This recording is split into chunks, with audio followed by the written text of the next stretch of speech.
Ok, pues hola, mi nombre es Giandri, nosotros somos de la sección 27, grupo número 6, y vamos a hablar, como pueden ver aquí, del sistema óseo. Yo voy a comenzar hablando algunas generalidades, voy a hablar sobre lo que es en sí el esqueleto axial. El esqueleto axial incluye lo que es el cráneo, la columna vertebral, las costillas y el esternón. En general, el sistema esquelético se desarrolla a partir del mesodermo paraxial y el de la placa lateral o capa parietal, así como de la cresta neural.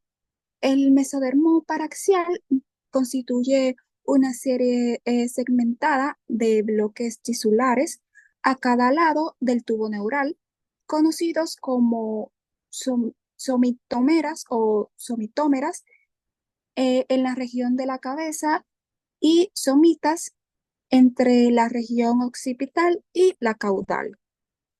Los somitas se diferencian en una porción ventromedial, el esclerotoma y una región dorsolateral que es denominada el dermoniotoma. Al final de la cuarta semana, las células del esclerotoma se vuelven polimórficas y constituyen un tejido de organización laxa.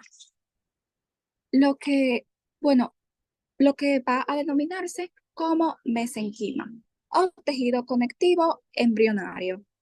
Es característico que las células del mesenquima migren y se diferencien en formas variadas y pueden convertirse en fibroblastos o condroblastos o también en osteoblasto, que recordemos que los osteoblastos son las células que son encargadas de formar el hueso. Ahora mi compañero Kelvin va a dar una continuación sobre lo que es el esqueleto axial. Como decía mi compañera, ella estuvo hablando en la capacidad de formar hueso del mesenquima. No se limita solamente a las células esquelomatosas, sino también se identifica la capa parietal del mesodermo, de la placa lateral de la pared corporal. Sin embargo, la mayor parte de los huesos son inframembranosos.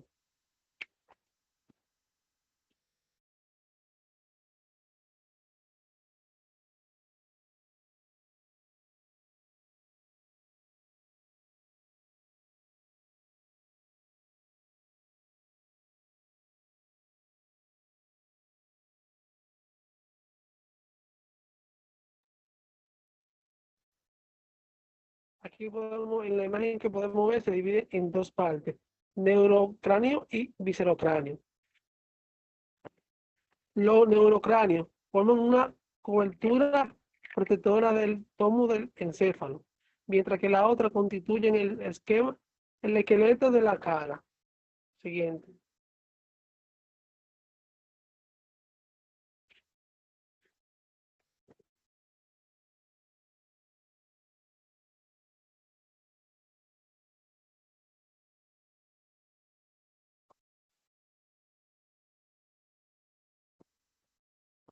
En la imagen que podemos ver son las partes del que se divide el cráneo. Vemos debajo de la columna cervical, más arriba tenemos el hueso occipital, el hueso parietal, y delante tenemos el hueso frontal, y de la parte del frente tenemos mandíbula, la axilar y el hueso nasal. El mesodermo paraxial, el mesodermo paraxial de ambos puentes rodea el encéfalo, como podemos ver en la parte de la imagen. Siguiente.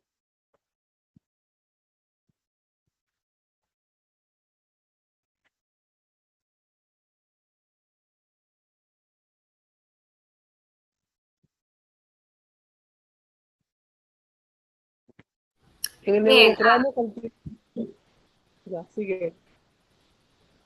Ok, soy Noemí y ahora voy a hablar acerca del neurocráneo cartilaginoso. El neurocráneo cartilaginoso o condrocráneo está constituido al inicio por una serie cartilaginosa independiente de cartílagos independientes, los que se ubican frente al límite rostral de la notocarda que termina a la altura de la glándula hipófisis en el centro de la silla turca.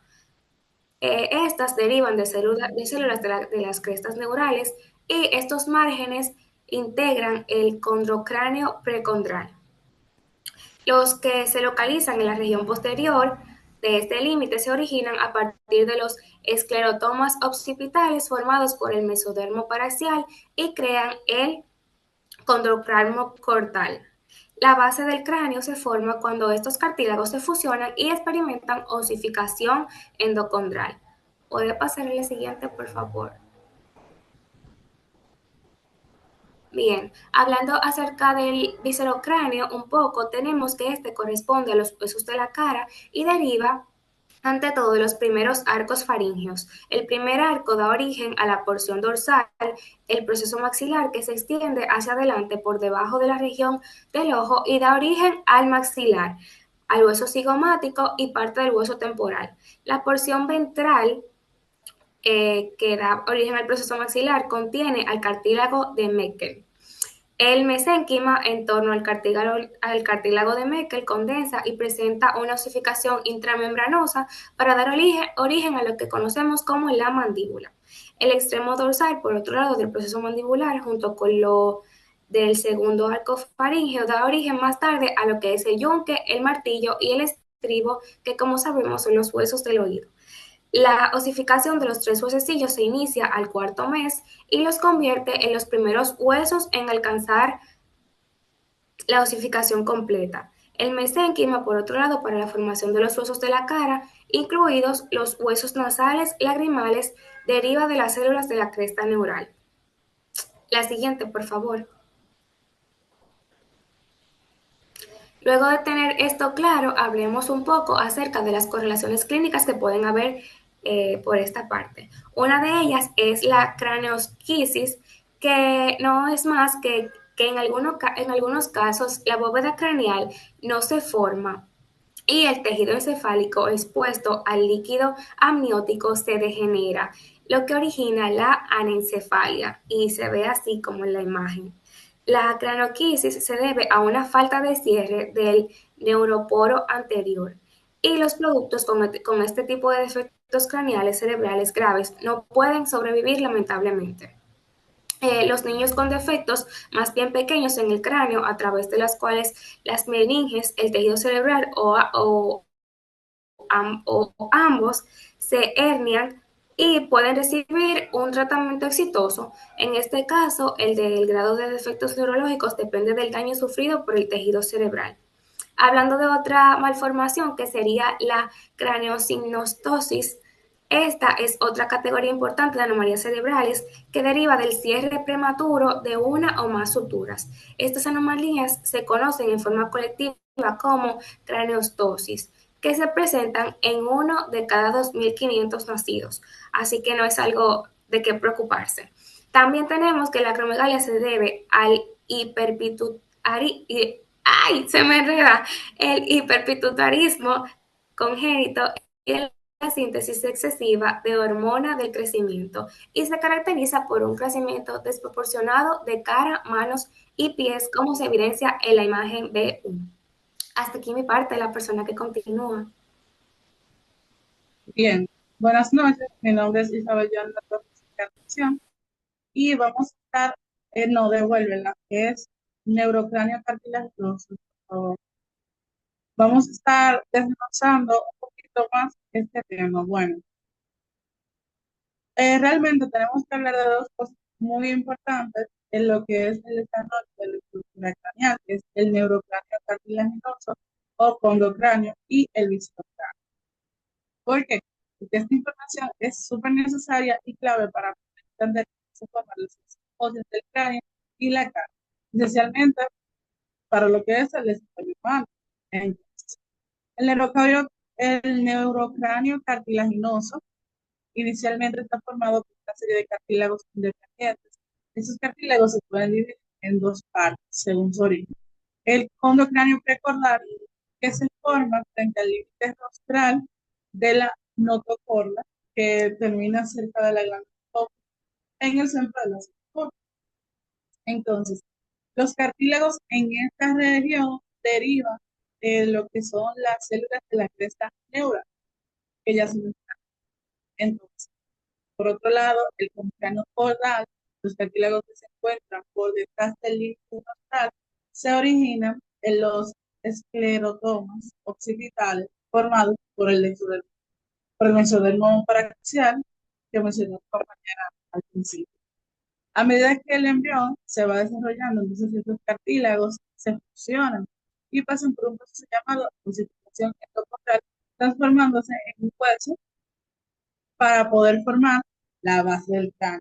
Este proceso es esencial para los neurocráneos que protege al cerebro que va. Ok, la siguiente diapositiva, por favor. Bien. Entonces, el viscerocráneo incluye los huesos de la cara y se origina principalmente de los primeros dos arcos faríneos.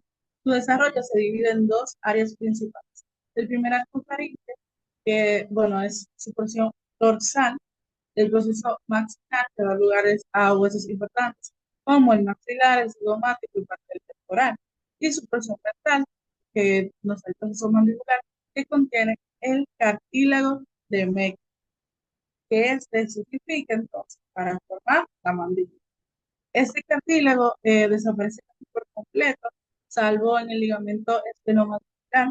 Entonces, los extremos del proceso mandibular, junto con el sector faríngeo, forman unos huesecillos, que son los huesecillos del oído medio, como, bueno, los cuales son el martillo, el yunque y el astillo. Estos son los primeros huesos en completar su ossificación, la cual ocurre alrededor del cuerpo. Además, la mesénquima, derivada de las células de la cresta neural, contribuyen a la formación de otros faciales, como los nasales y los faciales. Bueno, para concluir y dejar que mis compañeros continúen el tema, tanto el neurocráneo cartilaginoso como el viscerocráneo juegan un papel crucial en la formación de la base del cráneo y la estructura facial. El proceso de ossificación de los cartílagos y el origen de las células de la cresta neural y el mesodermo son esenciales para el desarrollo de las estructuras que protegen el cerebro y también que conforman la cara.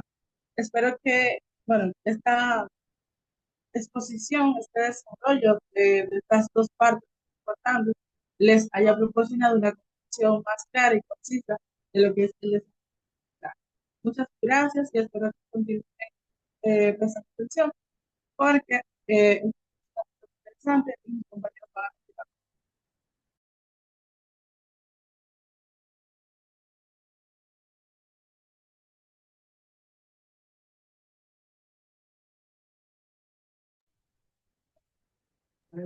Muy bien, gracias. Yo voy a estar hablando acerca de las displasias esqueléticas. El primer ejemplo de displasia esquelética lo podemos encontrar en la acondroplasia o ACH. ACH. Esta es la variedad más frecuente de displasia esquelética de entre uno de 20.000 nacidos vivos. Afecta tanto los huesos largos. Afecta a todos los huesos largos, perdón. También hay otros defectos esqueléticos, como por ejemplo un cráneo grande, que eso se denomina megalocefalia, con una región facial media pequeña, dedos cortos y también una curvatura acentuada. Entonces, la ACH se hereda como un rasgo autosómico dominante y hay un 90% de los casos, en un 90% de los casos aparece de manera esporádica por mutaciones nuevas. También tenemos la displasia tanatofórica, perdón, que es la forma neonatal letal más frecuente de las displasias esqueléticas. Ya aquí podemos, ya eso sería de entre 40.000 nacidos vivos. Existen dos tipos, ambos son autosómicos dominantes. El tipo 1 se caracteriza por fémures cortos y curvos, con o sin con o sin el cráneo de trébol. A los individuos con la enfermedad de tipo 2 tienen fémuros rectos y relativamente largos, como una deformidad craneal también en trébol, que es bastante intensa, por cierto, y que deriva de la craneosinostosis.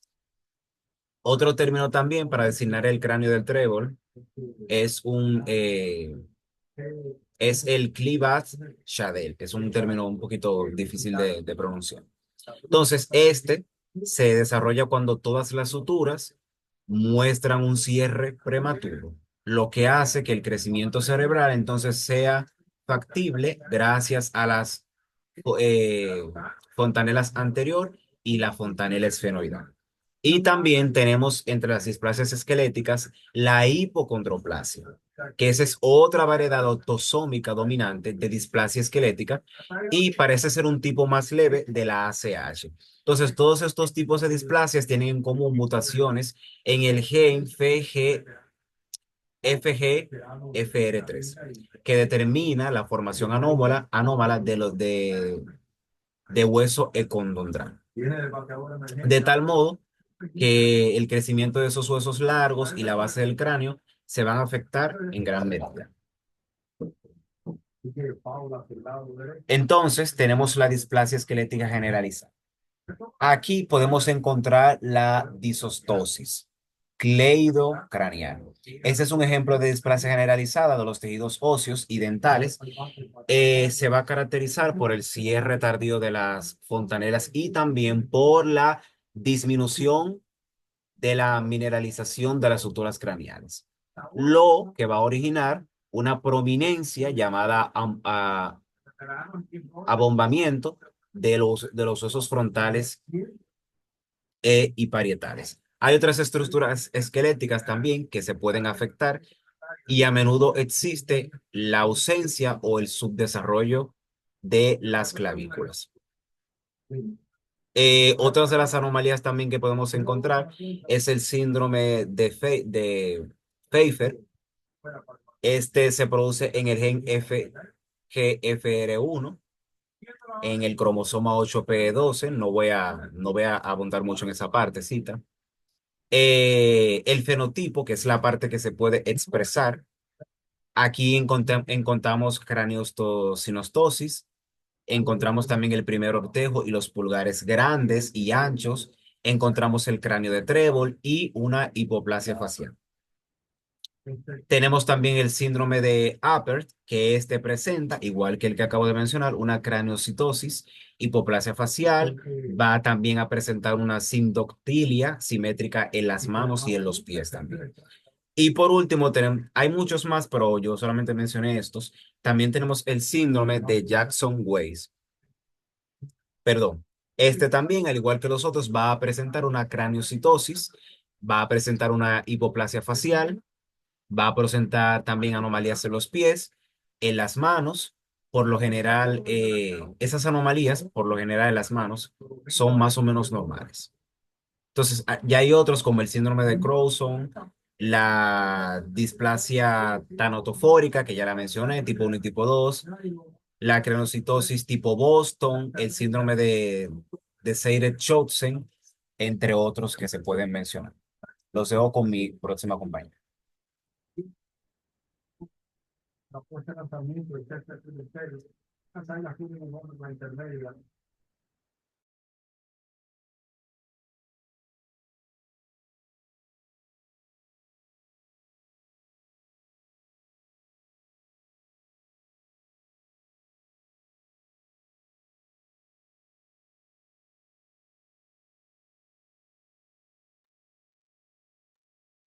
¿Quién es que sigue? Tú eres la que falta.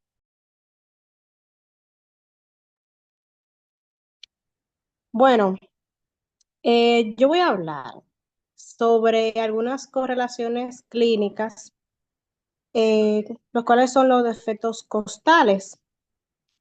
En ocasiones se forman costillas adicionales, por lo general en las regiones lumbar o cervical. Las costillas cervicales se observan en acerca del 1% de la población y suelen encontrarse articuladas con la séptima vértebra cervical. Debido a su ubicación, este tipo de costilla puede presionar el plexo braquial o la arteria subclavia, lo que origina en distintos grados de anestesia en la extremidad. Otros defectos externales que podemos mencionar son la hendidura externa, el cual es un defecto un poco frecuente y puede ser completo o afectar cualquiera de los extremos del esternón. Los órganos torácicos se encuentran tan solo cubiertos por la piel y tejidos blandos. Este defecto surge si las bandas externales no crecen hasta unirse en la línea media. También se pueden identificar centros de osificación hipoplásicos y fusión prematura de segmentos externales, en particular en recién nacidos con defectos cardíacos congénitos de 20 a 50%. También, entre otras anomalías, tenemos lo que es el pectus excavatum, que es a lo que se le denomina como la depresión externa con convexidad posterior.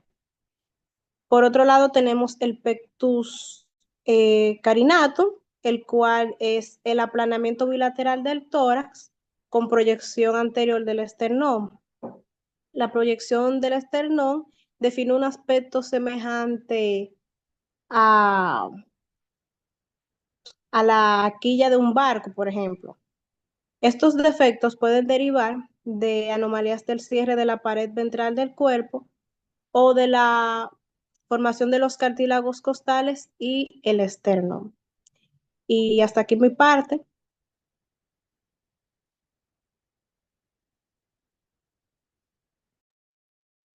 Bien, eso es todo de nuestra parte. Espero que les haya gustado la exposición. Espero que se hayan interesado en el tema. Muchas gracias por su Perdón, Isabel, todavía falta esta parte. Eh, con, Hay res- gente, pero con respecto a la importancia de las suturas craneales, ya con eso sí concluimos. Aquí tenemos que las suturas craneales son articulaciones fibrosas, la podemos encontrar aquí, entre los huesos del cráneo. Estas van a permitir el crecimiento y la expansión durante el desarrollo infantil. Estas son bastante cruciales para que el cerebro en crecimiento tenga espacio. eh, Tenga espacio. Entonces, si estas suturas se cerraran prematuramente, se impediría el adecuado desarrollo cerebral y craneal también. Entonces, todo esto puede dar lugar a una condición conocida que ya yo la mencioné como cráneos sinostosis, que es una anomalía que puede causar deformaciones en el cráneo, también puede causar problemas cognitivos y aumento de la presión intracraneal. Entonces, el origen de la escoliosis es una anomalía vertebral caracterizada por una curvatura lateral anormal, aquí la podemos ver en la imagen, de la columna. Esto puede ser causado por diferentes factores congénitos, idiopáticos, o sea, sin una causa aparente, o neuromusculares. Entonces, se cree que esta tiene un fuerte componente genético, aunque no se ha identificado un único gen causante de esto. Además, hay algunos genes implicados, los que se incluyen, por ejemplo, el gen PAX1 y el PAX3, que estos son relacionados con el desarrollo esquelético, el CHD7, que está involucrado con el síndrome de Sharp, que puede incluir la escoliosis, y también el gen, perdón, LBX1, que está asociado con la escoliosis en los adolescentes. Entonces, ahora sí, terminamos con nuestra exposición. Muchas gracias. Quedó alto el lanzamiento, por bolas, esperanza de cuenta para Hernández, derecho Chester y Ministerio.